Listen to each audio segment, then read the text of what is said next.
Hello everyone! So today is May 10, 2026. It's Mother's Day celebration here in the Philippines. So to all mothers, especially to my mom, nanay, Happy Mother's Day! So, yan. This is what we have for our Mother's Day. And also this from my son, Golden Pen. We also have our Mother's Day cake. And this banana cake from Mom Ems.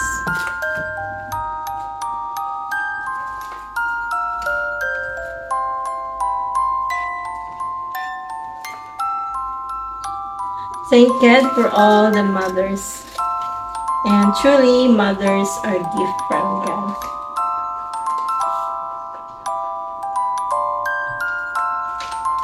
Ang ganda ng flowers, no? Nag-iilaw-ilaw pa siya. And meron tayong message. Sign natin.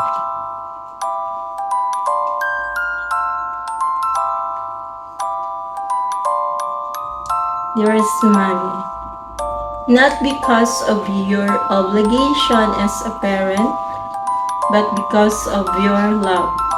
Hindi dahil magulang kita, kundi dahil mahal mo ako. Salamat, Mami, sa lahat ng ginawa mo para sa akin. From working tirelessly to chilling with us. Thank you. Happy Mother's Day. Thank you for everything. PS, may PS. Sorry, pangit sulat. First time gumamit fountain pen. Love, Leyland. Yan. So, this is it. Thank you, Nak. I love you. Mwah.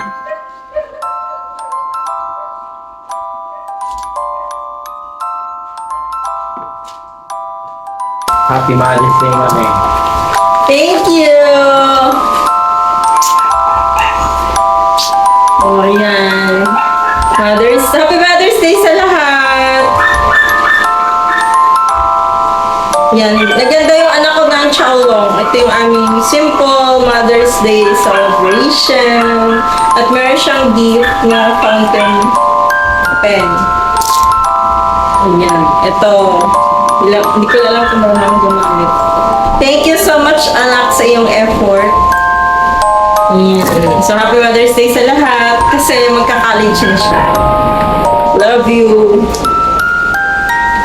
Ang ganda ng flower o nag-iilaw pa. Ano ko na?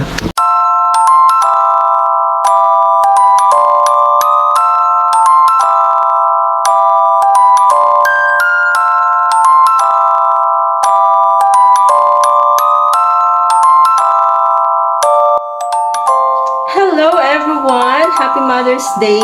So, ito yung treat ng anak ko sa akin. Nagluto siya ng xiaolong. So, bago siya ito sinalang, Friday, minarinate na niya yung beef. Kalahating beef yun, minarinate niya sa bawang, atswete powder, cinnamon powder, and soy sauce. Parang yun. Paminta. Yan. And then, ngayon po, grabe, sobrang bango. Wow! Ang bango. Niluto na niya yun. Nilagyan niya ng lemongrass. Pero, syempre, nag-ano muna siya. Nagsaute siya ng bawang, sibuyas. And then, nilagyan niya yung beef. Nilagyan niya ng may ano pa pala yun, yung marinate, merong luya. And then, hinalo niya yung marinate dito, yung sabaw. And meron tong cinnamon bark, star anise, and ayan, sobrang bango. Super! Pakulaan to hanggang sa lumambot yung beef. And then, syempre, yung noodles mamaya.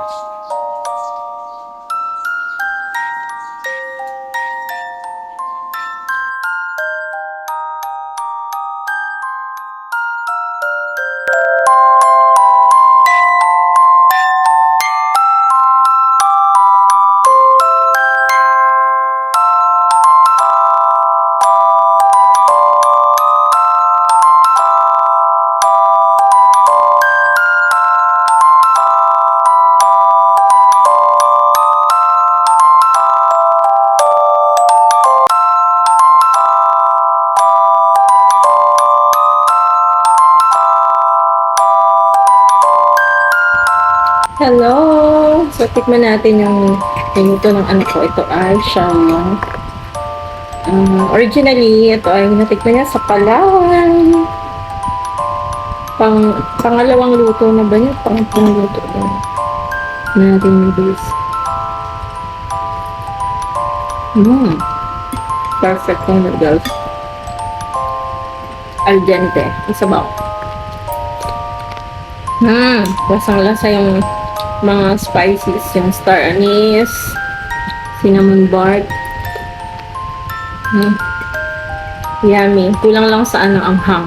Kasi wala na nabing anghang. Pero super yummy. Sarap. Ito lagi yung siya lang nakakapagluto kasi ako hindi ko siya naluluto. Kasi ako pero siya, sarap niya talaga magluto nito. Sarap. Yung lasa po niya dahil may star anise, parang may konting hawig sa Paris. Beef Paris. Pero magkaiba yun lang dahil sa star anise. Ayan. 10 over 10. So, yummy!